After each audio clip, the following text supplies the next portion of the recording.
You want to know how I single-handedly destroyed the best relationship of my life? Strap in, because this one's a doozy.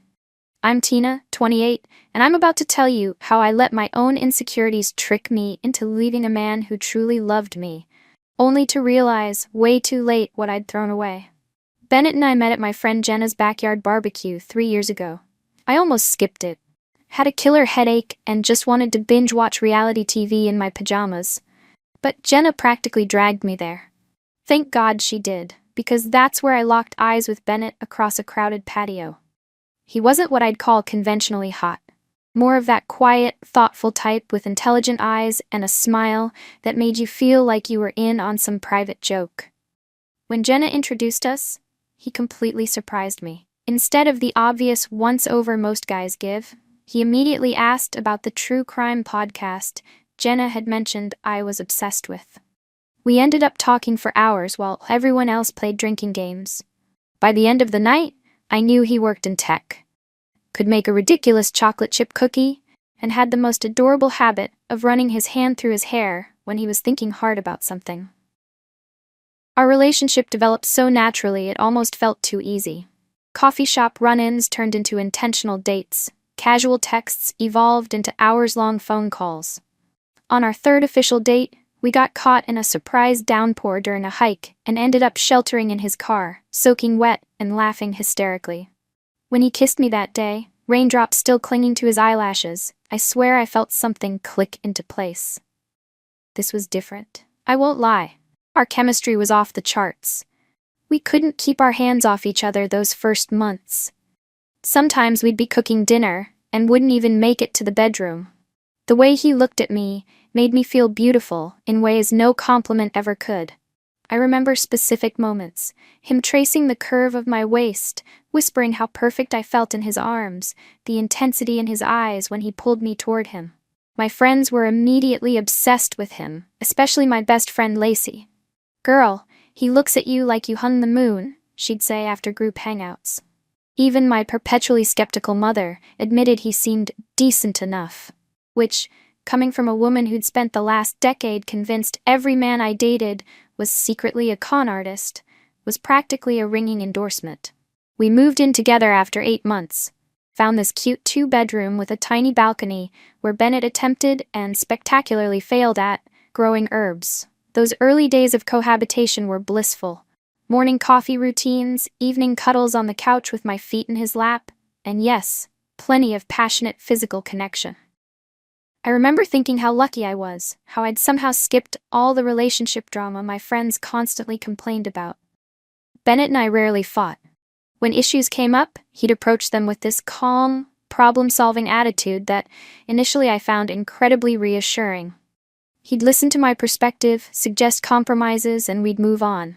No yelling, no passive-aggressive silent treatments, no using sex as a weapon. It felt like we were doing everything right. Our friends would joke that we were relationship goals, and I'd smugly agree, feeling like I'd somehow won the boyfriend lottery. But somewhere along the way, I started sabotaging us. It began with checking his phone when he was in the shower, not because he'd ever given me reason not to trust him, but because my ex had cheated, and Lacey's horror stories had gotten under my skin. I never found anything suspicious, but instead of feeling relieved, I'd invent scenarios. Maybe he had a second phone? Maybe he deleted the suspicious texts? Looking back now, that was the beginning of the end. But not because of anything Bennett did. The seeds of doubt I was planting would eventually grow into a forest I couldn't see through. The weight crept on so gradually I barely noticed at first. It started when I got promoted at work.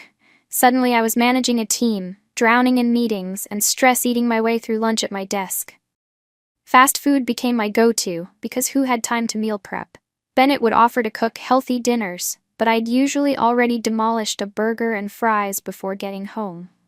I'd lie and say I wasn't hungry, then snack after he went to bed. My doctor put me on anxiety medication with weight gain as a side effect, but honestly, I was already well down that path. Within 8 months, I'd gone up 3 dress sizes. My face looked puffy in photos, my chin had doubled, and my once-defined waistline had disappeared. Shopping became a nightmare. I'd leave stores empty-handed and in tears, unable to find anything that didn't make me look like I was wearing a tent. Bennett never said a word about my changing body, not one single comment. And somehow that was worse than if he'd just said something. His silence felt loaded with unspoken judgment. When we'd visit his parents for Sunday dinner, his mother would give me these once-overs and say things like, "Oh, I made brownies, but maybe we should skip dessert tonight," with this fake concerned smile. Bennett would just sit there, never defending me, never telling her to back off. Each silent car ride home, my resentment grew. Our physical relationship changed dramatically. The passionate, spontaneous encounters dwindled until they practically disappeared. Bennett stopped initiating entirely. When I'd try, he'd say he was tired or stressed about work. Eventually, I stopped trying too. The rejection was too painful. On the rare occasions we did have sex, I'd catch him closing his eyes, and I'd wonder if he was imagining someone else, someone who looked like I used to. I tried talking to him about it once, asking if he was still attracted to me. "Of course I am," he said, sounding almost surprised by the question. "I love you." But the words rang hollow when matched against his actions, or lack thereof. I wanted him to desire me, not just love me out of habit or obligation. I wanted to feel the way I did when we first met, when his eyes would follow me around a room like he couldn't believe his luck. That feeling was long gone, replaced by something that felt disturbingly like pity. I started working late more often, partly to avoid the awkward silence of our apartment, but also because there was this guy in marketing, Derek, who actually seemed to see me. He'd compliment my presentations, laugh at my jokes, bring me coffee just the way I liked it. Nothing inappropriate ever happened. I made sure of that, but those little moments of validation became addictive. I'd find myself dressing up more for work than for date nights with Bennett. When Derek would text me work questions after hours, I'd jump to respond while letting Bennett's messages sit unanswered. "You seem distant lately," Bennett said one night as we sat on opposite ends of the couch, both scrolling our phones instead of watching the show playing on TV. I denied it immediately, turning it back on him, accusing him of being the distant one. We had our first real fight that night. Well, as much of a fight as you could have with someone as relentlessly reasonable as Bennett. He suggested couples therapy. I laughed in his face and told him we didn't need a stranger telling us how to fix our relationship. The truth was, I was terrified a therapist would see right through me. Lacey and my friends became my echo chamber during this time. Over wine nights, they'd rally around me with toxic validation. "Girl, you're a queen, and he should worship the ground you walk on, regardless of your size," they'd insist. "If he's not making you feel beautiful, that's emotional neglect." They'd show me Instagram posts about letting go of relationships that don't serve you, and knowing your worth. None of them had maintained a relationship longer than a year, but somehow they were relationship experts when it came to mine. Meanwhile, Bennett kept trying in his own way. He'd suggest weekend hikes that I'd refuse, claiming I was too tired. He'd plan date nights that I'd find excuses to cancel. When he bought me flowers one day just because, I immediately assumed it was out of guilt. What was he hiding? Who was he texting? The fact that I found nothing when I checked his phone again only convinced me he must be getting better at covering his tracks. The breaking point came when I was using Bennett's laptop and accidentally opened his browser history. There it was, page after page of porn featuring thin, petite women who looked nothing like current me. Women who looked like I used to look. I felt physically sick, tears burning in my eyes as I scrolled through what felt like irrefutable evidence that he wasn't attracted to me anymore. Instead of talking to him about it, I quietly closed the laptop and added it to my mental file of grievances. 2 weeks later, I decided to try a new approach. If physical intimacy was our problem, I'd use it as leverage. I bought new lingerie that I felt reasonably confident in, lit candles around our bedroom, and waited for Bennett to come home. When he walked in, clearly surprised, I expected immediate interest. Instead, he looked almost uncomfortable, making an excuse about needing to finish a work email first. By the time he finally came to bed, I'd changed into sweatpants and pretended to be asleep. That night solidified something terrible in my mind. He truly wasn't attracted to me anymore. What hurt most wasn't just the rejection, but how he didn't even seem to care that I was rejecting him back. My attempts to weaponize intimacy completely backfired because the weapon had no power. He didn't want me enough for it to matter. I'd lie awake at night, scrolling through old photos of us, comparing my former body to my current one, calculating how many pounds stood between me and Bennett's desire. At work, my emotional connection with Derek intensified, though still never crossing physical boundaries. I'd find reasons to stop by his desk, forwarding him memes throughout the day, laughing too loudly at his jokes during meetings. One day, he mentioned his recent breakup, and I heard myself saying things like, she clearly didn't appreciate what she had, and some women don't recognize a good man when they see one. The irony was completely lost on me. Bennett noticed, of course. You mentioned Derek a lot, he said casually one evening. The accusation in his tone was subtle but unmistakable. Instead of diffusing the situation, I exploded, turning it back on him. Oh, so you're allowed to look at other women online, but I can't have male friends? Is that how this works? He looked genuinely confused, and I realized he had no idea I'd seen his search history. Rather than explaining, I stormed out of the room, slamming our bedroom door like a teenager. The next morning, I found Bennett sleeping on the couch. He'd made coffee and left a note saying he thought we should talk when we were both calmer. The reasonable gesture made me even angrier. Why couldn't he just fight dirty like a normal person? His perpetual high road made me feel even more like the villain in our story. I crumpled the note, left the coffee untouched, and went to work early. That afternoon, I called my mother in tears from my office parking lot. Unlike my friends, Mom had always been skeptical of Bennett, not because of anything he'd done, but because she was skeptical of all men on principle after my father left when I was 12. He's making me feel invisible, Mom, I sobbed into the phone. I don't even think he sees me anymore. She didn't hesitate. Then he doesn't deserve you, sweetheart. No man is worth feeling like that. Her words were exactly what I wanted to hear.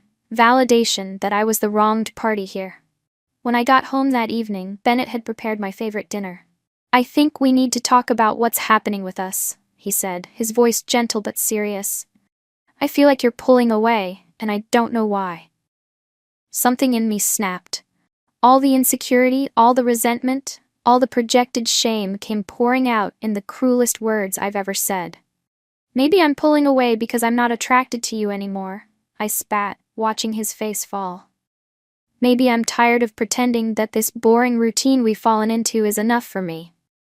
The hurt in his eyes should have stopped me, but I was on a roll, unable or unwilling to stem the flow of venom. I see the way you look at other women. I know what kind of porn you watch. Don't pretend you're still into me when we both know that's a lie. Bennett sat perfectly still, absorbing each word like a physical blow. When I finally ran out of steam, the silence between us stretched into something unbearable. Is that really how you feel? He finally asked, his voice unnaturally calm. I nodded, already regretting my words, but too proud to take them back. I think, he said slowly, that you're projecting your own insecurities onto me. I've never stopped being attracted to you, Tina, but I can't compete with whatever narrative you've created in your head. He suggested again that we try couples therapy. I laughed bitterly. So I can pay someone to tell me why you don't want to touch me anymore? No thanks. The conversation circled painfully for another hour, neither of us really hearing the other. Bennett eventually went to bed alone, and I stayed up texting Lacey and my other friends, who predictably sympathized entirely with my side of the story. You deserve someone who makes you feel beautiful every single day, Lacey texted. If he's not doing that, maybe it's time to move on. The other girls in our group chat echoed the sentiment, sending supportive gifts and telling me I was a whole queen who deserved better. Their validation felt like oxygen, and I screenshot their messages to read again whenever doubt crept in. The following weekend, I drove to my mother's house, ostensibly to help her with some yard work, but really to continue building my case against Bennett. Mom listened attentively as I detailed all the ways he'd failed me, carefully omitting my own role in our deterioration. Honey, she said, refilling my wine glass, if he's making you feel this bad about yourself, what are you even getting from this relationship anymore? What indeed? By the time I drove home Sunday evening, I'd convinced myself that leaving Bennett was not just justified, but necessary for my self-respect. I'd crafted an entire narrative where he was the villain of our story. The shallow man who couldn't love a woman through physical changes, the emotionally unavailable partner who made me seek connection elsewhere. It was so much easier than facing the truth that I'd sabotaged our relationship because I couldn't bear the reflection of my own insecurities. I didn't plan for the breakup to happen that night, but when I walked into our apartment and found Bennett waiting up for me, something in me decided it was now or never. "I think we should end this," I said before he could even ask how my weekend had been. The words hung in the air between us, heavier than I expected. Part of me hoped he'd fight for us, beg me to reconsider, promise to change. Though what exactly he needed to change, I couldn't have articulated clearly if asked. Instead, he just looked tired. "Is this really what you want, Tina?" The resignation in his voice ignited my anger again. Why wasn't he fighting harder? "Yes," I said firmly. "I think we've been over for a while now. We're just going through the motions." I launched into my rehearsed speech about needing to find myself and how we'd grown apart. His eyes never left mine, but I could see him withdrawing emotionally with each word. "If that's how you feel, I won't try to convince you otherwise," he finally said.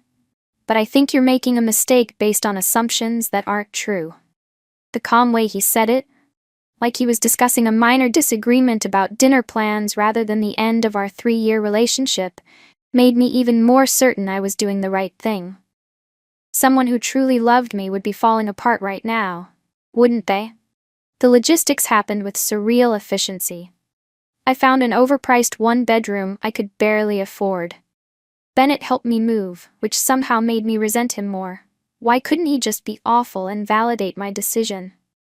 My mother came down for the weekend to help me settle in, reinforcing at every opportunity that I'd made the right choice. "Now you can focus on yourself, sweetheart. Find the Tina that got lost in that relationship." The first few weeks of single life felt like freedom. I re-downloaded dating apps, posted cryptic quotes about outgrowing situations that no longer serve you on social media, and fully embraced the glow-up after breakup mentality my friends promoted.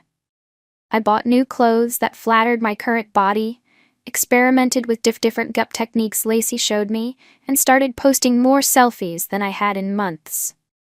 Each like and supportive comment felt like validation that I'd made the right decision. Derek from work asked me out for drinks about 2 weeks after news of my breakup circulated around the office.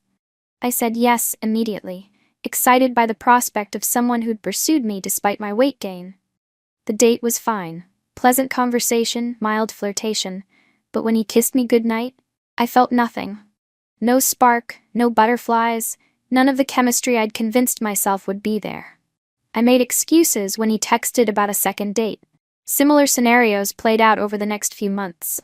I'd match with guys online, meet for coffee or drinks, and find myself mentally comparing each of them to Bennett.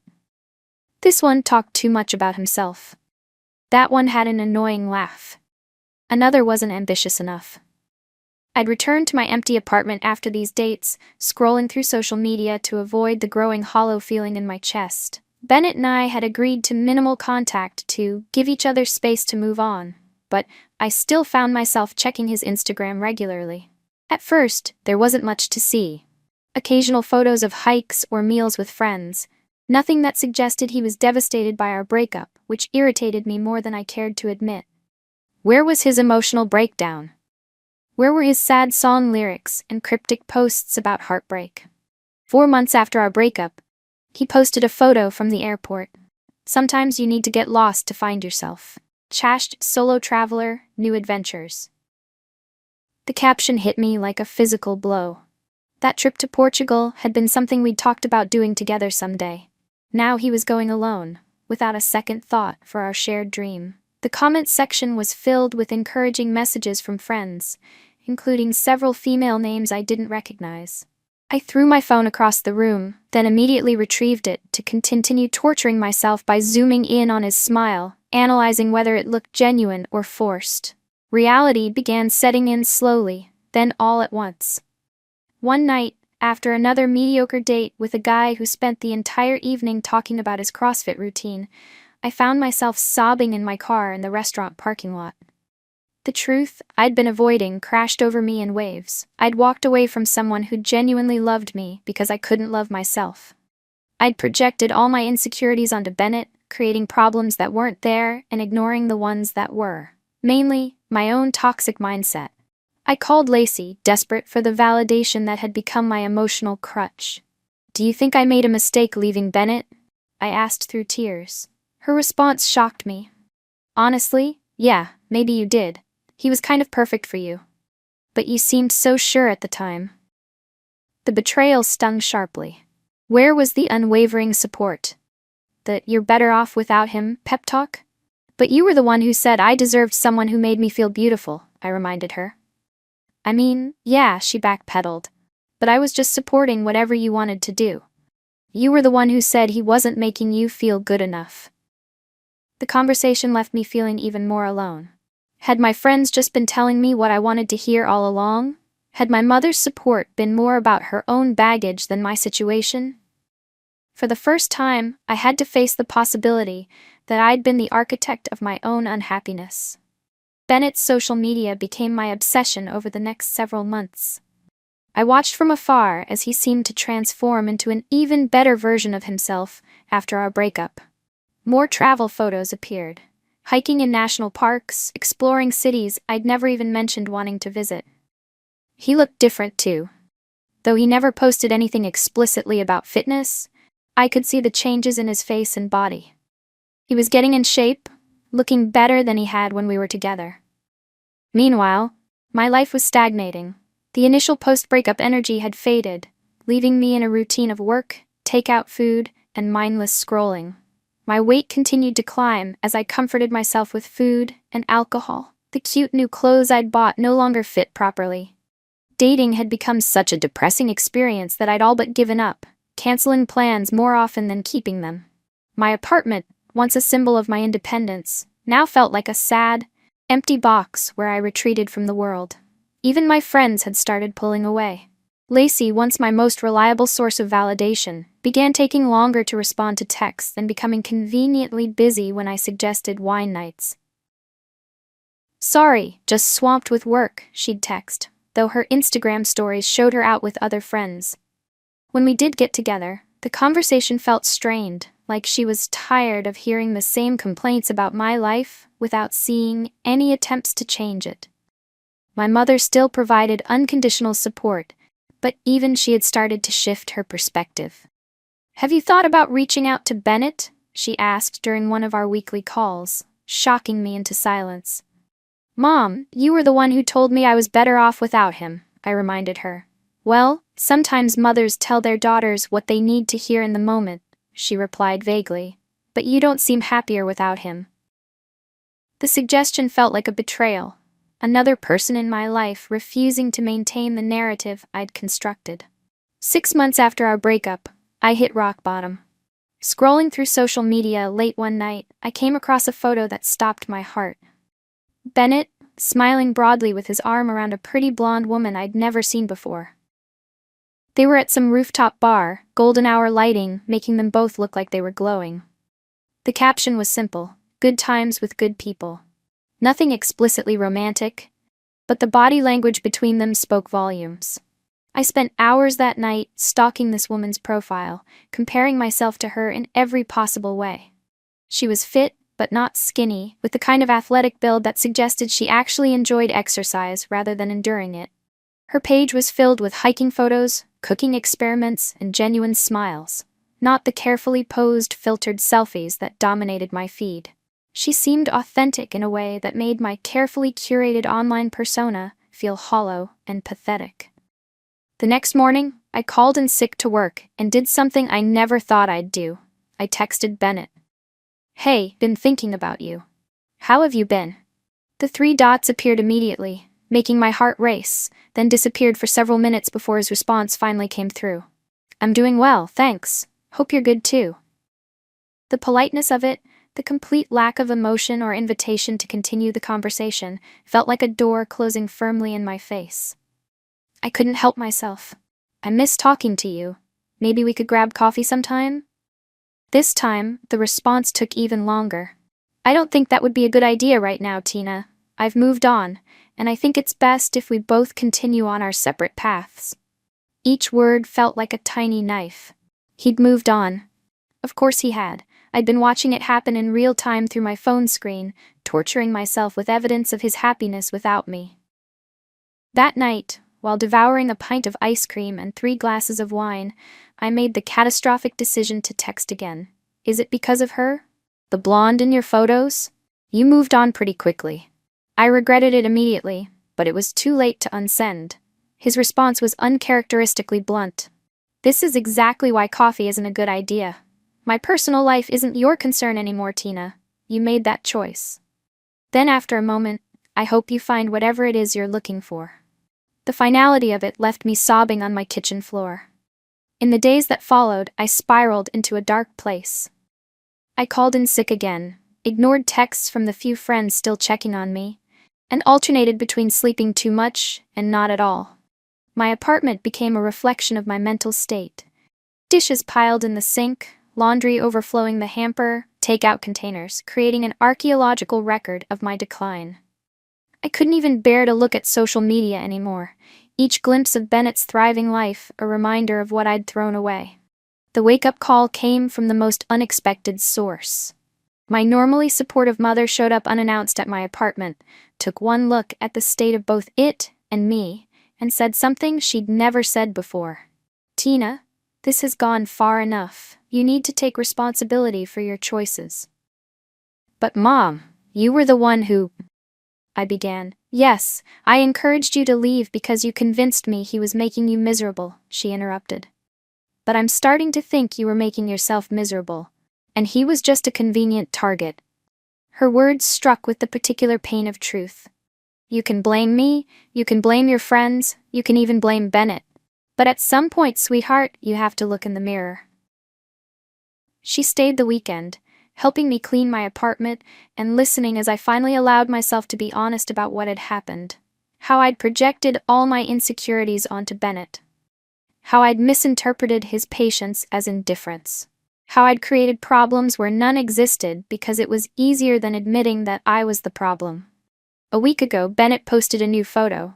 Him and the blonde woman on a tropical beach, her wearing a ring that caught the sunlight in a way that left no doubt about its significance. They were on that trip to Bali we'd always talked about taking someday. The caption read simply, "She said yes." The comments section exploded with congratulations, including several from mutual friends who'd once been in my corner but had gradually drifted toward his orbit after our breakup. You lost a good one, Lacey finally admitted during our most recent catch-up. We all thought you were crazy at the time, if I'm being honest. But you seemed so determined. When I reminded her of how she'd encouraged me, she shrugged. I was just supporting my friend. What was I supposed to say? So here I am, alone in my overpriced apartment that I can barely afford, scrolling through dating apps half-heartedly, knowing none of these men will measure up to the one I threw away. The bathroom scale mocks me daily, the number climbing, despite half-hearted attempts at dieting. My mother calls less frequently now, tired of my refusal to move forward. My friends have mostly moved on to more positive social circles. The hardest truth is that Bennett never stopped loving me because of my weight. I stopped loving myself, and I couldn't believe anyone else could love me either. So I pushed and tested and sabotaged until I created exactly the outcome I feared most. Now I'm left with nothing but regret and the painful knowledge that I did this to myself. The question that haunts me isn't, why didn't he love me enough? It's, why couldn't I see what was right in front of me until it was gone forever?